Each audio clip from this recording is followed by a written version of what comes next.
ಎದ್ದು ಹೋಗು, ನಿನ್ನ ವಿಶ್ವಾಸವೇ ನಿನ್ನನ್ನು ಸ್ವಸ್ಥಪಡಿಸಿದೆ. ಲೂಕ 17 ವಾಕ್ಯ 19.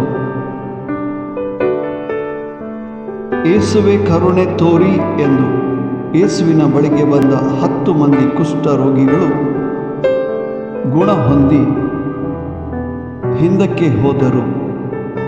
ಆದರೆ ಅವರಲ್ಲಿ ಒಬ್ಬನು ಯೇಸುವಿನ ಬಳಿಗೆ ಬಂದು ಅವರನ್ನು ಸಾಷ್ಟಾಂಗವೆರಗಿ ಕೃತಜ್ಞತೆಯನ್ನು ಸಲ್ಲಿಸಿದನು. ಪ್ರಭು ಯೇಸು ನಮ್ಮ ಜೀವನದಲ್ಲಿ ಮಾಡಿದಂಥ ಅದ್ಭುತಗಳಿಗಾಗಿ, ಆಶೀರ್ವಾದಗಳಿಗಾಗಿ ಕೃತಜ್ಞತೆಯನ್ನು ಸಲ್ಲಿಸಲು ಮರೆಯದಿರೋಣ. ಆಮೇನ್.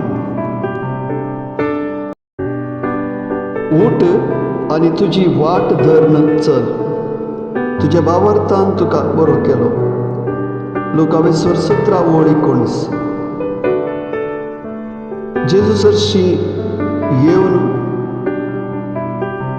गूण जाल्ल्या 10 खोडकारांपैकी एकलो मात्र फाटी येवन